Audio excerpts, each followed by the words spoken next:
আপনারা দেখছেন ইচ্ছাপুরাণ চ্যানেল। এই চ্যানেলের সমস্ত ভিডিওগুলো আসাম রাজ্যের মায়ং গ্রামের আসল তন্ত্রমন্ত্র উপর ভিত্তি করে তৈরি করা। তাই অরিজিনাল তন্ত্রমন্ত্র ভিডিও দেখে যদি আপনারা তন্ত্রমন্ত্র শিখতে চান তাহলে অবশ্যই চ্যানেলটাকে সাবস্ক্রাইব করে রাখবেন। বন্ধুরা, প্রতি সপ্তাহের ন্যায় এই সপ্তাহেও বাংলা চ্যানেল থেকে একজন এবং হিন্দি চ্যানেল থেকে একজন সাবস্ক্রাইবারকে লটারির মাধ্যমে বেছে নিয়ে কামরূপ কামাখ্যার আসল কাপড়ের টুকরা প্রদান করা হয়েছে। এই সপ্তাহের বিজয়ী বাংলা চ্যানেলের সাবস্ক্রাইবার হলো বাংলাদেশের সিলেট কদমতলী থেকে মনিরুল হোসেন ভূঁইয়া, এবং হিন্দি চ্যানেলের বিজয়ী সাবস্ক্রাইবার হিন্দি চ্যানেলের ভিডিওতে জানিয়ে দেওয়া হবে। যখন কোনো সাধনা করা হয় সেই সময় নড়াচড়া করা যায় না, তাই তখন সাধনার সময় শরীরের কোনো অংশে মশা বা অন্য কোনো কীটপতঙ্গ যাতে না কামড়ায় এবং যার পরিপ্রেক্ষিতে সাধনার সময় স্থান পরিবর্তন করতে গিয়ে সাধনায় যাতে বিঘ্ন না ঘটে তার থেকে বাঁচার উপায় এই ভিডিওতে আপনাদের শেখানো হয়েছে। ভিডিওতে আপনারা একটা মন্ত্র দেখতেই পাচ্ছেন। এটা একটা স্বয়ংসিদ্ধ মন্ত্র।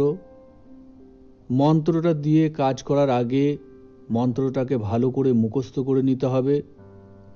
আপনারা যখন কোনো সাধনা করবেন তার আগে বাঁ হাতের তালুতে সর্ষে দানা পরিমাণ অরিজিনাল ত্রিফলা রেখে তার মধ্যে আপনার ডান হাতের মধ্যমা আঙুলের মাধ্যমে যে কোনো নদীর এক ফোঁটা জল দিয়ে ত্রিফলাটাকে ওই মধ্যমা আঙুল দিয়ে গুলিয়ে জোরে একটা বড় করে নিঃশ্বাস নিয়ে নিঃশ্বাসটাকে আটকে মনে মনে স্বয়ংসিদ্ধ মন্ত্রটা 3 বার পাঠ করে হাতে রাখা ত্রিফলার মধ্যে একটা ফু দেবেন এবং নিঃশ্বাসটা ছাড়বেন।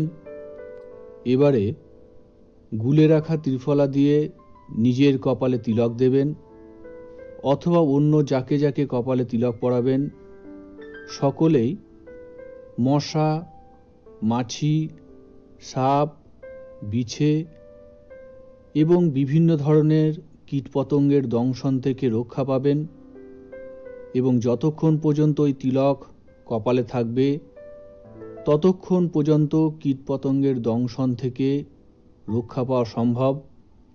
তবে একবার গুলানো ত্রিফলা দ্বিতীয়বার কাজে লাগানো যাবে না। তো বন্ধুরা, এই ছিল আজকের ভিডিও। ভিডিওর কোনো অংশ যদি আপনাদের বুঝতে অসুবিধা হয় অথবা আপনাদের যদি আরও অন্য কোনো ব্যক্তিগত সমস্যা থেকে থাকে সেই সমস্যার সমাধান পেতে ভিডিওতে দেওয়া আমার হোয়াটসঅ্যাপ নাম্বারে সংক্ষেপে ভয়েস মেসেজ পাঠাবেন। আমার যখন যেদিন সময় হবে আপনার ভয়েস মেসেজটা শুনে নিয়ে অবশ্যই তার উত্তর আপনাকে দিয়ে দেব। নমস্কার। জয় মা কামাখ্যা।